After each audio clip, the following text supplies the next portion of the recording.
Hello class. Welcome back बच्चों। लो प्यारे बच्चों, स्टार्ट कर रहे हैं नया लेक्चर।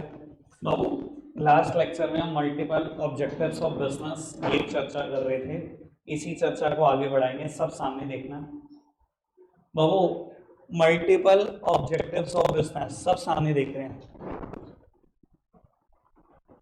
बाबू, एक बिजनेस को स्टार्ट करने के पीछे या रन करने के पीछे ज्यादातर एक ऑब्जेक्टिव नहीं होता। वो बात अलग है कि किसी भी बिजनेस का पहला ऑब्जेक्टिव सिर्फ एक होता है कि मुझे ह्यूज प्रॉफिट अर्न करने हैं, क्योंकि ना तो प्रॉफिट के बिना कोई भी बिजनेस ग्रो कर सकता है, ना ही बेटा प्रॉफिट के बिना कोई भी बिजनेस सरवाइव कर सकता है। पहला ऑब्जेक्टिव जरूर प्रॉफिट है, लेकिन सिर्फ प्रॉफिट है ये बेटा बात बेवकूफी है। उस दिन हमने बेटा बहुत सारी बातें डिसाइड कर ली थी अपार्ट फ्रॉम प्रॉफिट। प्रॉफिट कमाएंगे, बहुत अच्छी बात। याद है मार्केट स्टैंडिंग भी चाहिए हमें। याद है मैंने सैमसंग की बात, जियो 4G की बात की थी आपसे। वो मार्केट स्टैंडिंग के अलावा इनोवेशन भी चाहिए। याद है बेटा इसमें भी मैंने सैमसंग की बात की थी, जेड फ्लिप, जेड फोल्ड।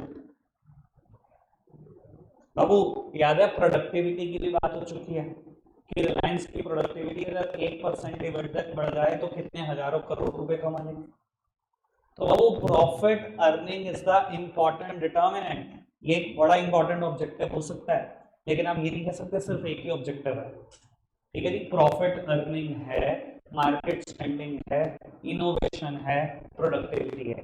चार बातें हमने डिसाइड कर ली थी। कोई दिक्कत, कोई परेशानी तो नहीं? एक बात और बाबू, मैंने सिर्फ 40 मिनट बिजनेस स्टडीज मुझे मिलता है। मैं अगर ये कहूंगा ना नोट्स उठा के आप पढ़ लो, मैं 10 मिनट इसमें निकाल दूंगा। सिर्फ एक दिन में 4 रीडिंग हो रही है, उसको तो घर से रीड करने की थोड़ी सी जहमत उठाओ, ठीक है ना। और बिजनेस स्टडीज आपको कभी कोई होमवर्क नहीं करना है, और ये 4 रीडिंग हम घर से पढ़ के आना, और आज जितनी हो जाएंगी वो भी। ठीक है जी, सब सामने देखना। तो दो मुद्दे जिन पे मेरा डिस्कशन बकाया है बेटा, एक मैं चर्चा करने जा रहा हूं सोशल रिस्पॉन्सिबिलिटी पर, और बेटा मैं दूसरी चर्चा करने जा रहा हूं फिजिकल एंड फाइनेंशियल रिसोर्सेज पर। Physical and financial resources.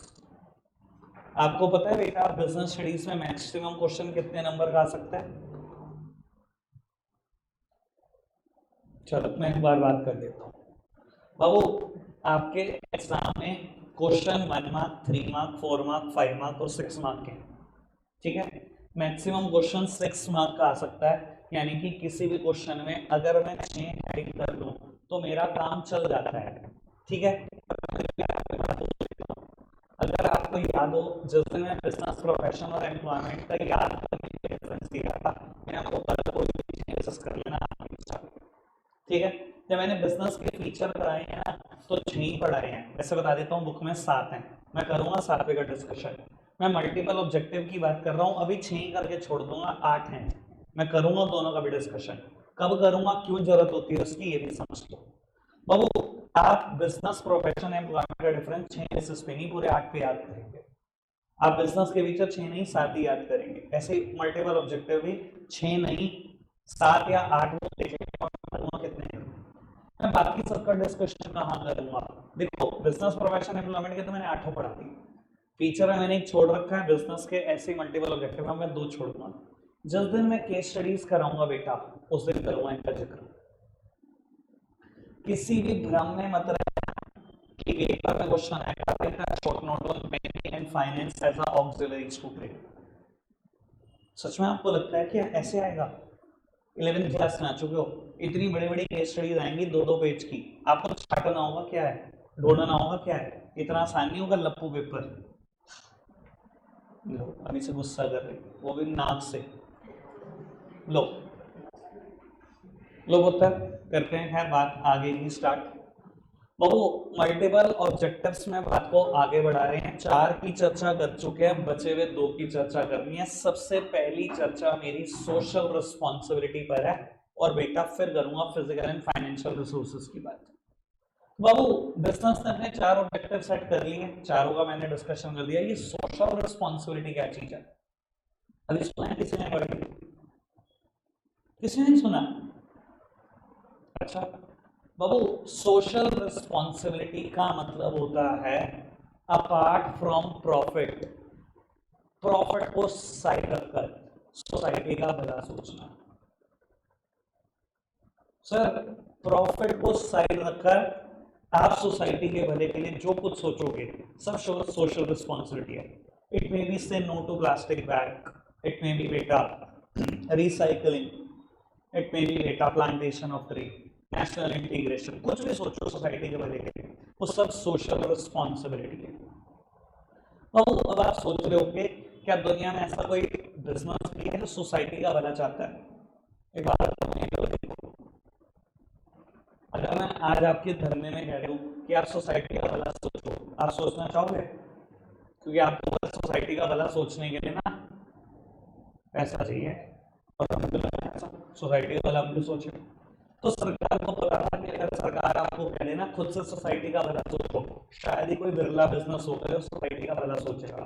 तो सरकार ने ना कई बिजनेस के ऊपर कंपलसरी कर दिया है अपना ऑब्जेक्टिव सेट करना सोशल रिस्पॉन्सिबिलिटी। ये कौन से बिजनेस है सुनना बाबू।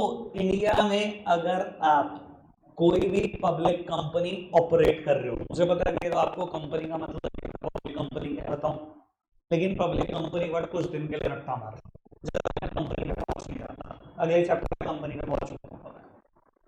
तो अगर इंडिया में आप कोई भी पब्लिक कंपनी हो तो आपको आपके नेट प्रॉफिट का 2% हिस्सा सोसाइटी के भले के लिए खर्च करना है। और बेटा इस टर्म को बोला जाता है corporate social responsibility at the rate 2%। सुनना, मैं दोबारा बोल रहा हूं, अगर आप इंडिया में कंपनी चला रहे हो तो आपको आपके प्रॉफिट का 2% हिस्सा खर्च करना है सोसाइटी के भले के लिए। गांव टॉयलेट्स बना दो, ये भी सोसाइटी का भला है। बाबू वाटर एटीएम्स इंस्टॉल करा दो, ये भी सोसाइटी का भला करना है। कोई स्कूल बनवा दो, सोसाइटी का भला है। कोई बनवा दो, सोसाइटी का भला है। प्रूफ रखने उसके नेट प्रॉफिट का 2% हिस्सा खर्च करना है सोसाइटी के भले के लिए। और आपको पता है ये 2% कितना बैठता होगा इंडिया में? मेरी तरफ देखना सर, मैंने उस दिन बात की, रिलायंस के प्रॉफिट लगभग 1,000 करोड़ है। 2% 2,000 करोड़ 5,000 करोड़ लास्ट ईयर। आप सोच कर देखो कितना पैसा सोसाइटी के लिए। क्या ये कंपलसरी है पब्लिक कंपनी? बिल्कुल कंपलसरी है। मैं एग्जाम्पल दे जा रहा हूँ, आराम से सुनना। बाबू सरस्वती विद्या मंदिर, सरस्वती विहार, दिशा भारती ग्रुप का नाम सबने सुना है? सबने सुना है बाबू। इस ग्रुप में कॉलेज है धोबीघाट पर, SIMT Saraswati institute of management and technology, Saraswati Vidya Mandir के बिल्कुल बराबर। SIMT Saraswati institute of management and technology, चारों बातें सरस्वती ग्रुप की हैं। विद्या मंदिरो, विहारो, दिशा भारती और सिम्टो, सब एक ही बातें। ठीक है बाबू, ये ना कंस्ट्रक्शन चल रही थी इस कॉलेज की, और एक कंप्यूटर सेट करना चाहते थे विद नाम Saraswati institute of management and technology. जब टेक्नोलॉजी पढ़ानी है बाबू 100 पीसी इंडिया में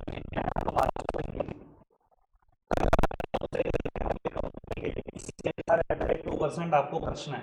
कॉर्पोरेट सोशल रिस्पॉन्सिबिलिटी 2% खर्चना कंपल्सरी। अप्रोच किया, कोई छोटी मोटी चीज तो नहीं है, बहुत बड़ा बैंक है, 30,000 करोड़ की प्रॉफिट, 2% उन्होंने अप्रोच करा संत को और बोला मैं दान दे रहा हूँ 100 पीसी, कुछ मत खरीदे। 600 करोड़ खर्चने लगा।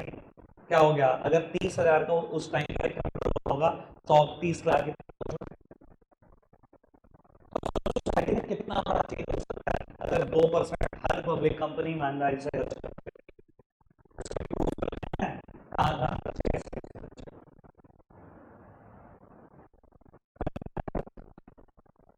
दिक्कत कोई इलीगल बात जानना है? बहुत बहुत नेक्स्ट रेलवे मत लेना, भूल जाना। बोल जाना मैंने कभी कुछ ऐसी बात बताई थी। आओ सामने देखना।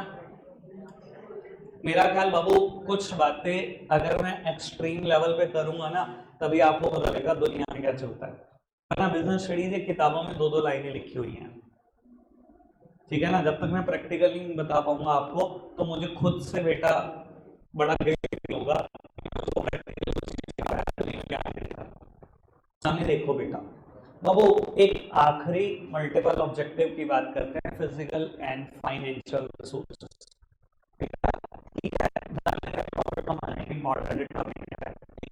बिजनेस सोचता है मुझे फिजिकल रिसोर्सेज भी बहुत कमाने हैं, मुझे फाइनेंशियल रिसोर्सेज भी बहुत कमाने हैं। बेटा एक बिजनेस में ना तीन तरीके के रिसोर्सेज होते हैं। First one is financial resources, second one is physical resources and third one is human resources. अब वो बिजनेस में ह्यूमन रिसोर्सेज क्या होते हैं? ह्यूमन रिसोर्सेज मतलब मेरे बिजनेस के एम्प्लॉय, मेरे डायरेक्टर्स।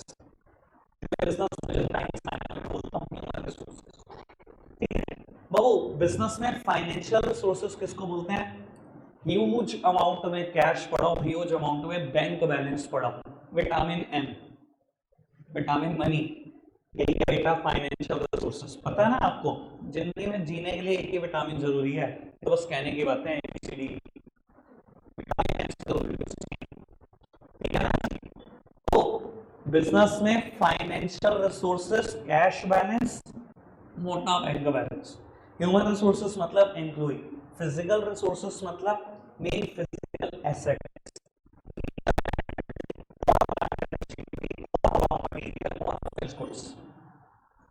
मेरी तरफ देखना। सर आपको क्या लगता है बिजनेस में कुछ बिजनेस सिर्फ यही एम लेता है प्रॉफिट कमाएंगे? नहीं, बिजनेस तो भाई साहब ऐसा सा सोचते हैं कि मेरे पास बहुत बड़े फिजिकल रिसोर्सेज हो, बहुत बड़े फाइनेंशियल रिसोर्सेज हो। मैं एक बात का एग्जांपल दे देता हूं ताकि आपको अच्छा लगे। रिलायंस दुनिया की सेकंड लार्जेस्ट फैक्ट्री है, सेकंड लार्जेस्ट फैक्ट्री। ईमानदारी से एक बात बोलूं, अगर पैदल घूमना शुरू करोगे ना 2 महीने भी नहीं घूम सकते,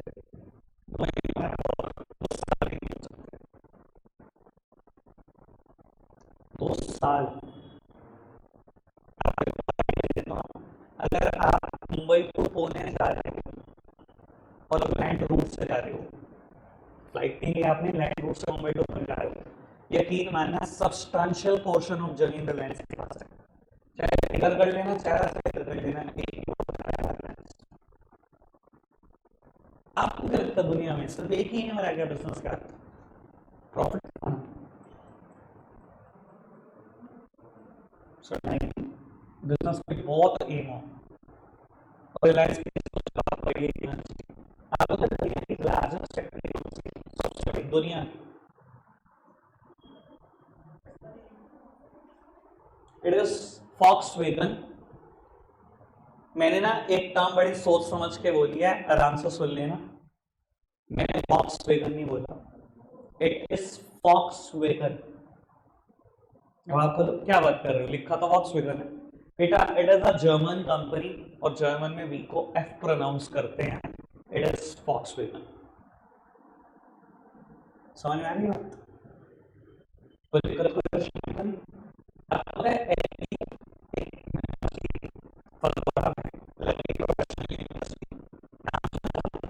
शायद सबने सुना होगा, आसपास ही हमारे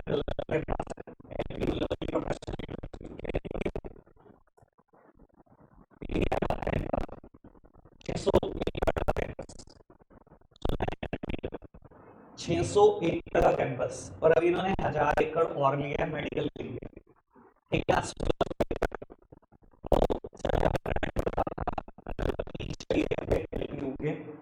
ठीक है ना, मतलब 2008-9 के आसपास की बात कर रहा हूँ आपसे। तो वो उस टाइम पर ना इतने कोई स्ट्रिक्ट रूल्स नहीं थे, पर वो ये बोलता है कि 4 साल में भी मैं बीटेक करी, मेरे फ्रेंड ने 600 एकड़ घूम नहीं पाया। मैंने चप्पा चप्पा नहीं देखा यूनिवर्सिटी का, 4 साल रहा। इतने बड़ा होता है 600 एकड़, ठीक है ना। रिलायंस ना कम से कम 100 टाइम्स है।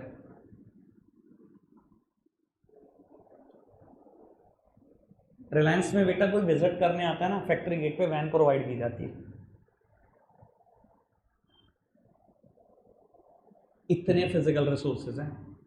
मैं बस इससे ज़्यादा नहीं बोल सकता कि बिजनेस का एंड सिर्फ प्रॉफिट कमाना नहीं होता। और रही बैंक बैलेंस की बात, क्या लगता है, क्या लगता है? अभी भाई साहब 2-3 दिन पहले की खबर है, 2 टेंपल घूमने गए अनंत अंबानी जी, 5.5 करोड़ का चंदा दिया। बस मैं इससे ज्यादा क्या बोल रही हूँ, तो चंदान दिया उन्होंने मंदिर में। शिट यार, शिट, हमारे पास होता है इतना पैसा, शिट। आप सामने देखिए,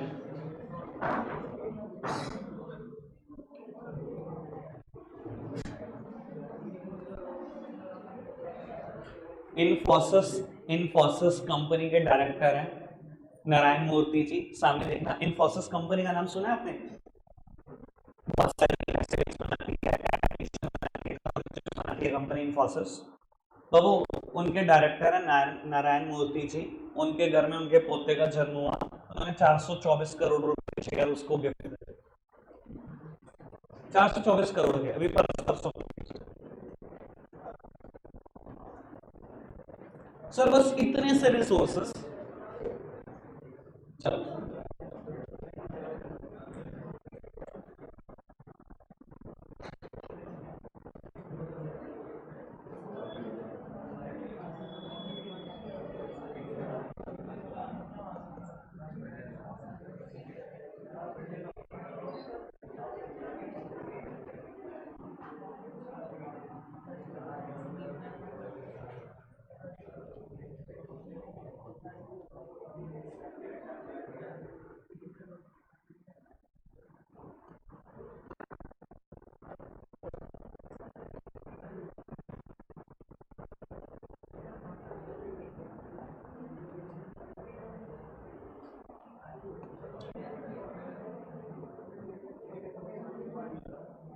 तो सामने देखना। तो वो जब आप नोट्स उठाकर देखोगे,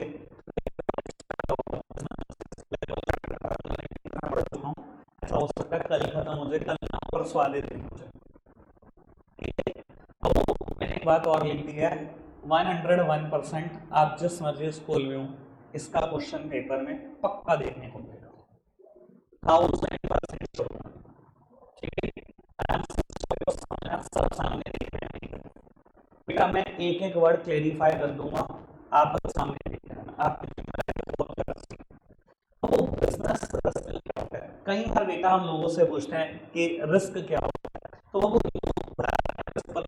लॉस हो जाने की सिचुएशन, सिर्फ लॉस हो जाना बिजनेस। अगर आप देख पा रहे हो, मैंने एक चीज लिखी है, business risk refers to the possibility of inadequate profit or even losses due to uncertainty and unexpected events। मुझे इन चारों वर्ड पे आपकी पीएचडी करानी है। तो बिजनेस रिस्क क्या है? Business risk refers to the possibility of inadequate profit।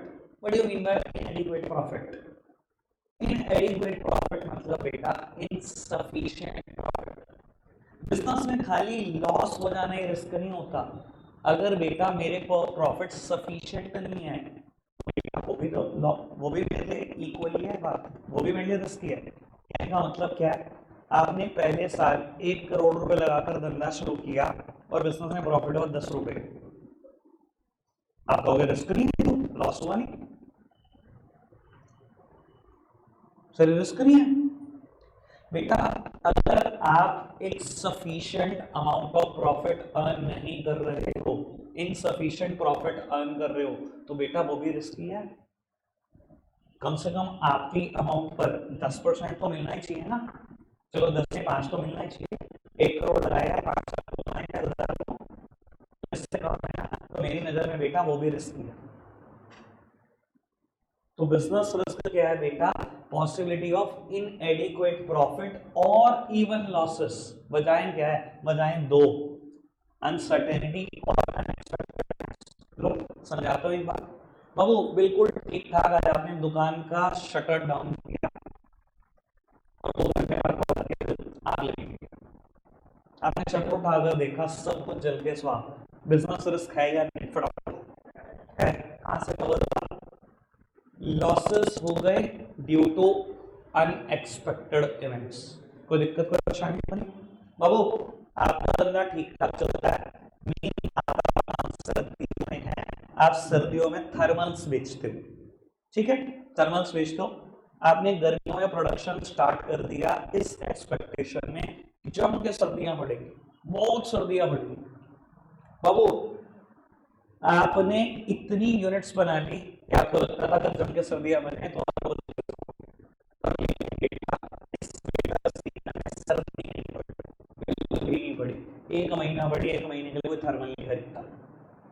और बाद में आपने स्टॉक क्लियरेंस सेल लगाकर बस ऑन कॉस्ट सामान को बेचा।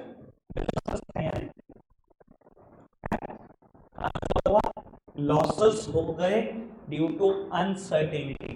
कई बार बच्चे पूछते हैं ये अनसर्टेनिटी क्या चीज होती है? बेटा अनसर्टेनिटी मतलब lack of knowledge about the future, that what will going to be happen in future. कि मुझे ये नहीं पता था कि फ्यूचर में क्या हो जाएगा बेटा, यही तो अनसर्टेनिटी है। समझ में आ रही है सारी बात जो मैं बोल रहा हूँ? कोई दिक्कत कोई परेशानी तो नहीं बेटा? बिजनेस में आपने narrow bottom jeans, pencil fit jeans मंगाई हुई है, आपकी गारमेंट शॉप है, ठीक है ना, और एकदम से आउट आपको पता दोबारा से बेल बॉटम खा के और जीन्स बिक नहीं रही, आप स्टॉक क्लियरेंस सेल लगा रहे हो, क्या हो गया? क्या बिजनेस रिस्क है? लॉसेस हो रहे हैं, अनसर्टेनिटी, कस्टमर की डिमांड, कस्टमर का टेस्ट प्रेफरेंसेस कैसे बदल रहा है। कोई दिक्कत कोई परेशानी तो नहीं बेटा? आप दुकान बंद कर गए, सारा सामान गायब, गले में कुछ कैश था गायब, अब वो बिजनेस रिस्क है कि नहीं? Losses due to unexpected. कोई दिक्कत कोई परेशानी तो नहीं? डेफिनेशन याद रहेगी, 4 वर्ड याद रख लेना, इनएडिक्वेट प्रॉफिट और even losses due to uncertainty और अनएक्सपेक्टेड इवेंट्स, ठीक है ना? बिजनेस में इनएडिक्वेट प्रॉफिट होना या लॉसेस हो जाना, वजहें दो हैं, या तो अनसर्टेनिटी या अनएक्सपेक्टेड इवेंट। एक बात और बाबू, मुझे इसमें डिफरेंशिएशन करने की कोई जरूरत नहीं, अगर आपको लगता था ये अनसर्टेनिटी और आंसर अनएक्सपेक्टेड इवेंट तो भी वही बात है, लगता था ये और ये निकला तो भी वही बात है, आपसे कोई दोनों में डिफरेंशिएशन नहीं पूछ रहा, प्रोवाइडेड कि आप रिस्क सही से आइडेंटिफाई कर पाओ, ठीक है जी बाबू? 4 तरीके के कॉजेस की वजह से बिजनेस रिस्क अराइज होता है। कॉजेस ऑफ बिजनेस रिस्क 4 हैं, सब सामने देखना बाबू। Natural causes, human causes, economic causes and other causes. एक एक करके सबको कवर करेंगे, देखते हैं आज कितने कर पाते हैं बाबू। सबसे पहले मैं 2 बातों का डिस्कशन तो करना ही चाहता हूं, नेचुरल कॉजेस और बेटा ह्यूमन कॉजेस, कम से कम इतना तो पक्का बाबू। नेचुरल कॉजेस क्या होते हैं? जैसे कि बेटा नाम से समझ में आ रहा है बाबू, नेचुरल कॉजेस मतलब अगर मैं ऑफ गॉड, जहां आप कुछ नहीं कर पाते बाबू। नेचुरल कैलामिटीज की वजह से कोई भी बिजनेस रिस्क अराइज होना। सर कोई शायद ही बोला हो 2013 का केदारनाथ की बाढ़, सर शायद ही कोई बोला हो वो केदारनाथ में बाढ़ आई 2013 में। अब ये बताओ लॉसेस हुए कि नहीं? आप सिर्फ ह्यूमन लॉस मत सोचो, ठीक है ना, बिजनेस लॉस सोचो, क्योंकि हम बिजनेस स्टडीज पढ़ते हैं, बिजनेस की बात ही करते हैं। सर कितने बिजनेस तबाह हो गए पता है आपको? सर बिजनेस रिस्क तो है, losses due to unexpected event, पर कारण क्या था? कारण था बेटा नेचुरल कैलामिटीज। जो भी चीजें एक्ट ऑफ गॉड है, वो बात अलग है कि बाबू हमें तो अब छोटी बात पे लगता है भगवान तो नहीं किया होगा। अब ये मत कह रहे ना सारे ही बाबू नेचुरल कॉजेस हैं। अभी जापान का तो हालात आपको पता ही होंगे, शायद 2-3 दिन पहले के देखा था, अर्थक्वेक का एक सीन देखा था भाई, बहुत ही खतरनाक। शायद बेटा 8 के आसपास रिएक्टर स्केल पर था, 8 के आसपास, बहुत ज्यादा होता है भाई, इतना बड़ा डैम था भाई, सब सुहा टूट के गिर गया। सर क्या ये नेचुरल कॉज नहीं है? बेटा ड्रॉट, अर्थक्वेक, फेमिन, ये सब नेचुरल कॉजेज हैं, एक्ट ऑफ गॉड है, जहां बेटा आपका कोई कंट्रोल नहीं। ठीक है जी। फिर बाबू मुद्दा उठता है ह्यूमन कॉजेस का। ह्यूमन कॉजेस क्या है बेटा? मैन मेड डिजास्टर्स, यहाँ बेटा भगवान ने कुछ नहीं किया, यहाँ बस इंसान की अपनी गलतियां। और यहाँ बहुत सारे एग्जाम्पल बैठ सकते हैं बेटा। एक बात मैं करूंगा स्ट्राइक्स या लॉकआउट की, एक बात हम करेंगे डिसऑनेस्ट बिहेवियर ऑफ एम्प्लॉय की, और हम बात करेंगे केयरलेसनेस या केयरलेस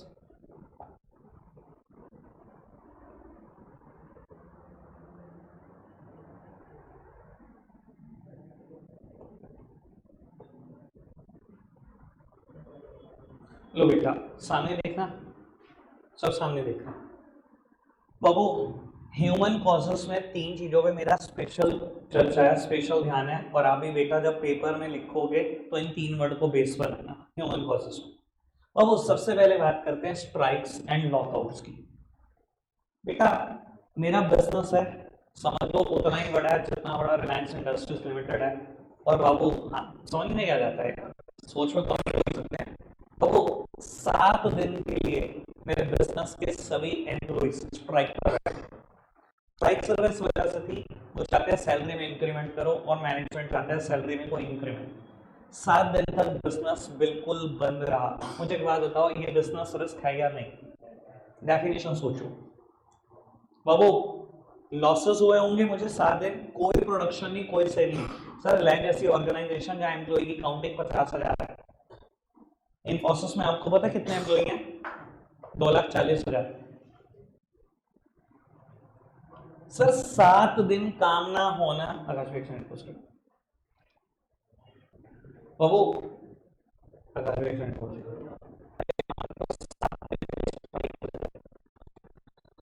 लॉस हो जाए, कोई प्रोडक्शन नहीं, कोई सेल नहीं, सर ह्यूज लॉसेस हैं, ह्यूज लॉसेस हैं, बिजनेस रिस्क राइज होगा। क्यों बेटा? क्योंकि बाबू एम्प्लॉय स्ट्राइक पर बैठ गए या लॉकआउट कर दिया, बिल्कुल काम नहीं कर रहे। समझ सकते हैं इस चीज को? कोई दिक्कत कोई परेशानी तो नहीं? आगे बढ़ाएं बात को। बाबू dishonest behaviour of employ, employ का डिसऑनेस्ट बिहेवियर।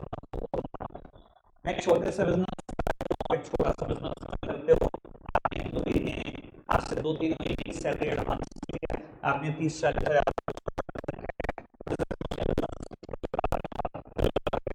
उसमें भी हाथ मार के भाग गया। जो सैलरी गई वो तो गई गई बेटा, जो उसने डिसऑनेस्ट वो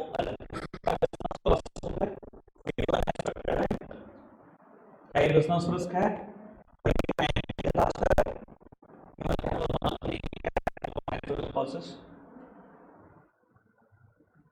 समझ में आ रही है सारी बात?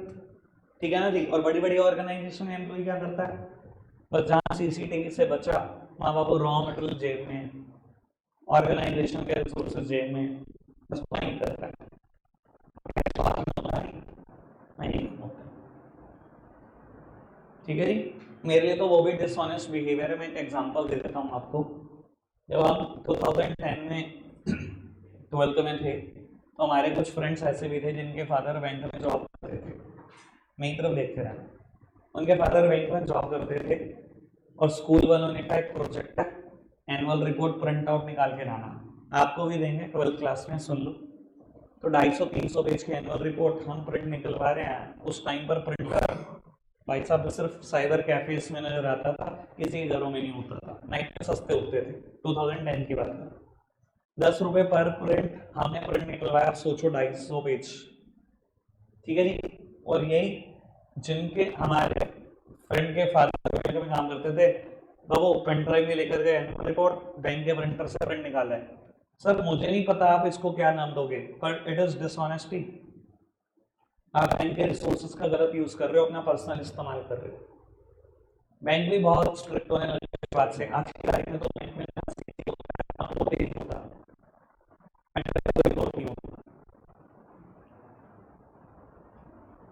समझ में आ रही है बात? अब ये सब लास्ट बात, केयरलेस और the negligence behaviour of employ. कई बार बेटा एम्प्लॉय इतने इग्नोरेंट रहते हैं ना, उनको लगता है यार मालिक के साथ तो कुछ भी हो जाए, मेरे को क्या फर्क पड़ता है, बहुत ही केयरलेस। इसकी वजह से बेटा कंपनीज को ह्यूज लॉसेस होते हैं। मैं एक आइडिया दे देता हूँ। आपकी कंपनी ने बेटा एक मशीनरी इंपोर्ट करी फ्रॉम जर्मनी, ठीक है जी, और आपको बेटा जर्मनी से ही इंजीनियर ट्रेनिंग देने आया सागर। उसने एम्प्लॉइज को क्लियर कट इंस्ट्रक्शन दी कि 4 टन आपके यूज के लिए बिल्कुल लेस करना नहीं है, और बाकी सब पे ट्रेनिंग दी। एम्प्लॉइज ने क्या करा, नेग्लिजेंस होते हैं, केयरलेस होते हैं, बटन दबा दिया उनमें से, मशीनरी लॉक हो गई। अब वहीं से इंजीनियर को आना पड़ेगा उसको खोलने के लिए। ऐसा तो है फ्लाइट उसके लिए उसका 15 दिन तक बेटा इंजीनियर विजिट नहीं दे पाएगा, 15 दिन सारा प्रोडक्शन रुक गया। क्या इसकी वजह से लॉसेस नहीं हुए होंगे बिजनेस को? भाई 15 दिन बहुत बड़ी बात होती है।